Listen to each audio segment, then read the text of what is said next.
Salut à tous, on se retrouve aujourd'hui pour une nouvelle review. Donc aujourd'hui ça va être pour une M249 avec Iceman, donc salut Iceman. Salut Intro.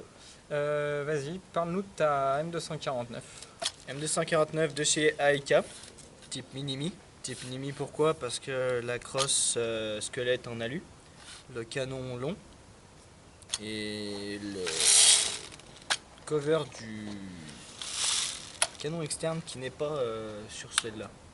D'accord, donc pour les fans de RS, la Minimi c'est donc ça en location chez les Français. Voilà, en général elles ont cette gueule là. Voilà. Donc tu l'as pris sur Taiwan Gun il me semble. Tout à fait. T'en as eu pour combien? La réplique seule, sans les modifications que j'ai apportées, 310 €. Voilà, donc les modifications justement, qu'est-ce que tu as fait? Alors, canon interne, d'origine c'est un 6.05, j'ai opté pour un 6.03, ce qui est quand même un peu mieux. Le joint hop-up, qui a changé, parce que d'origine, pas génial. Donc toujours le guardeur translucide, Voilà. il marche bien. Le cover de chargement, qui est pas en RIS de base, j'ai changé, opté pour un RIS, auquel on peut toujours adapter les guides de visée simples. Tout ça pour accueillir une lunette type Elcan en vision en scope 3 et 4. C'est celle qui en général on voit en général en dotation. Et ça lui donne un petit charme, je trouve. Voilà, c'est vrai elle a de la gueule. Donc voilà, une réplique à 300 € qui a un externe en alu et en fibre, il me semble. Voilà, c'est ça. Qui est, ma foi, très joli. On a une belle finition dessus. Pour ma part, je vois pas de marque de moulage. Non, ça va, c'est. Il n'y a pas les marquages pour les furieux de RS, mais c'est du Aika aussi. voilà, on n'est pas sur, non plus sur de l'extrêmement bien fait, fini. Mais c'est du milieu de bas de gamme. Voilà, c'est correct. Ouais, ça va, correct. Alors par contre, la Mobox, c'est pas celle d'origine, hein, parce que elles sont plus grosses normalement. Non, celles d'origine, elles sont comme dans une dotation, c'est des grosses box de 3500 avec le sound control et le bouton qu'on peut adapter à la gâchette. Moi j'ai opté pour celle-là qui contient 2500 billes.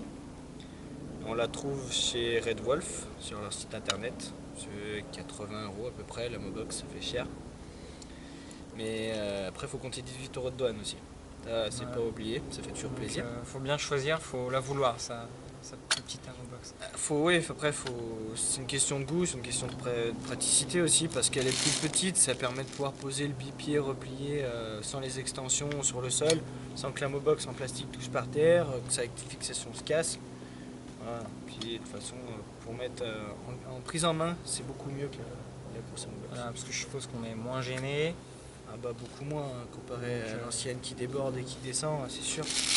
Après, la seule différence qu'il y a, c'est que, je sais pas si on peut bien le voir, mais il n'y a pas de sound control. C'est juste un fil avec un bouton, donc pour remonter les billes, en appuyant dessus, et ça suit tout dans le tuyau. Hein.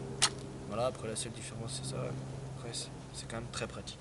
Voilà, donc c'est vrai que c'est toujours pareil, c'est question de RS ou non, de goût et d'utilité qu'on peut avoir de la réplique et surtout de son bipied en fait. Ouais, voilà. Quelqu'un qui la portera toujours à la hanche, ça l'embêtera peut-être pas. Non, ce sera pas mal. Non, voilà. il n'a pas besoin de ça. Voilà, donc je pense qu'on a tout dit, donc on peut maintenant passer au test de tir. Semi-automatique. Hein.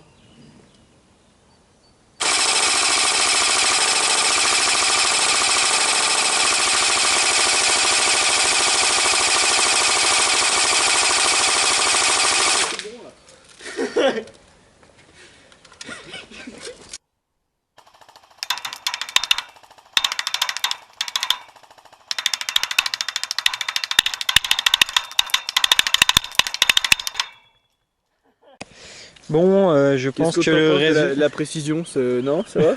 Le résultat est sans appel, mais on voit qu'il y a une recherche dans la découpe quand même, dans le coup de